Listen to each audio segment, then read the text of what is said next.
এই কিরে, তুই এতক্ষণ ধরে ফোন দেখছিস কেন? দেখেছো, কোনো টুসত্ব নেই। আমি যে কথা বলছি সেগুলো যেন কানে ঢুকছে না। এই, এক্ষুনি ফোনটা রাখ বলছি।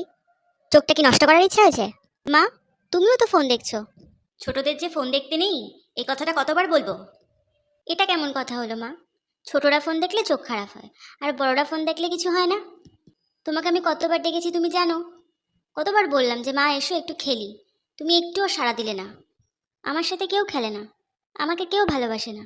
আমার যদি একটা ভাই একটা বোনু থাকতো, তাহলে আমরা কত খেলতাম। ও তো ঠিক কথাই বলছে। আমিও তো সময় পেলে সারাক্ষণ ফোন দেখি, ওকে একটুও সময় দিই না। আর আমি ওকে বকছি, এটা কি করছি আমি?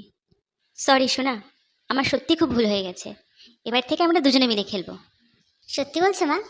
তুমি দাঁড়াও, এক্ষুনি আমার খেলাগুলো নিয়ে আসছি। এখন তো সেই প্রাণ খোলা কোনো কিছুই ওদের জন্য নেই, তাই আমাদেরও উচিত ওদেরকে একটু সময় দেওয়া।